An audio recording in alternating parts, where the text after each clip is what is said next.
হৃৎপিণ্ড অনেকে অনেকভাবে আঁকে, তবে আজকে সম্পূর্ণ চাঁদার সাহায্যে এটি আঁকা শিখাবো। চলো শুরু করা যাক। হৃৎপিণ্ড আঁকতে প্রথমে আমাদেরকে লাগবে আমাদের সেই পুরনো চাঁদা। এই চাঁদা মধ্য থেকে ফাঁকা হওয়া চাই। ওকে, এদিকে আমরা যেখানে আঁকবো তার একটু নিচে বসিয়ে নিব। তারপরে আমরা এই মধ্যে ফোটায় বিন্দু দিব এবং আমাদের যে 3 নাম্বার বৃত্তচাপ সেখানের এই গোড়ায় একটা বৃত্ত দিব এবং আমাদের অপর সাইডে 30 ডিগ্রি যেখানে আছে সেই 30 ডিগ্রিতে এখানে একটা বিন্দু দিব। দেওয়ার পরে আমরা দেখতে পাচ্ছ যে এটা কিন্তু আমরা একটু বাঁকা আঁকবো, যার কারণে আমরা এই টেকনিকটা ফলো করেছি। সুতরাং আমাদের চাঁদা থেকেও আমরা বাঁকা ধরবো। বাঁকা ধরে এখান থেকে এই বিন্দু পর্যন্ত, বিন্দুর বাইরে আমরা একটু বিন্দু দিব। এখন এই বিন্দুতে আমরা আমাদের চাঁদা থেকে রাখবো, রেখে আমাদের এই বিন্দুটিকে আমাদের 70 ডিগ্রির নিচে রাখবো। দেখো,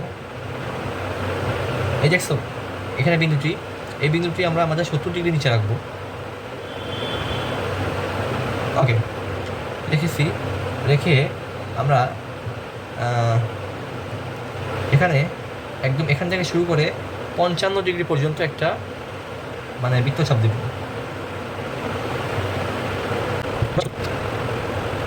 অতঃপর আমরা আমাদের চাঁদার 3 নাম্বার গোল চাপ দিয়ে এখানে এই বাকিগুলো কমপ্লিট করব।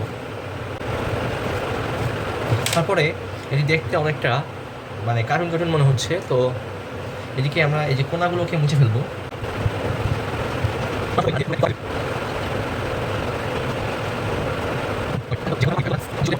এখন আমরা আমাদের চাঁদার যে 2 নাম্বার দাগ, সেই 2 নাম্বার দাগের সাহায্যে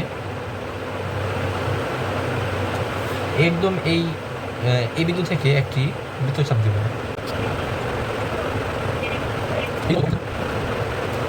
এখানে আমরা একটু ইচ্ছা করে ফাঁকা রেখেছি, এই জায়গাটা একটু চাপা দেবা। তারপরে এখান থেকে একটা মাথা বের করতে হবে, এরকম বের করে তোমরা রেখে দিবা, আগে আঁকবা না। অতঃপর আমাদের যে চাঁদার 3 নাম্বার চাপ সেটি দিয়ে আমরা আমাদের যেখানে ফাঁকা রেখেছি তার একদম নিচে এখান থেকে এখানে একটা বৃত্তচাপ দেব। আমাদের চাঁদার এই অংশ আমাদের 2 নাম্বার চাপের যে কোণা, সেই কোণাটাকে আমরা এখানে ঠেকাবো।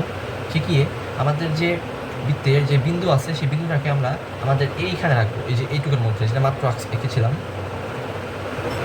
আমরা 80 থেকে 120 পর্যন্ত বৃত্তচাপ দেব। বাকিটুকু আমরা এভাবে লাগিয়ে দিব।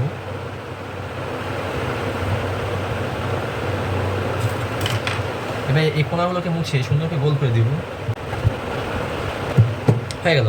এখন আমরা এখানে যে মাথা বের করে রেখেছিলাম সেদিকে এদিকে নিয়ে আসবো।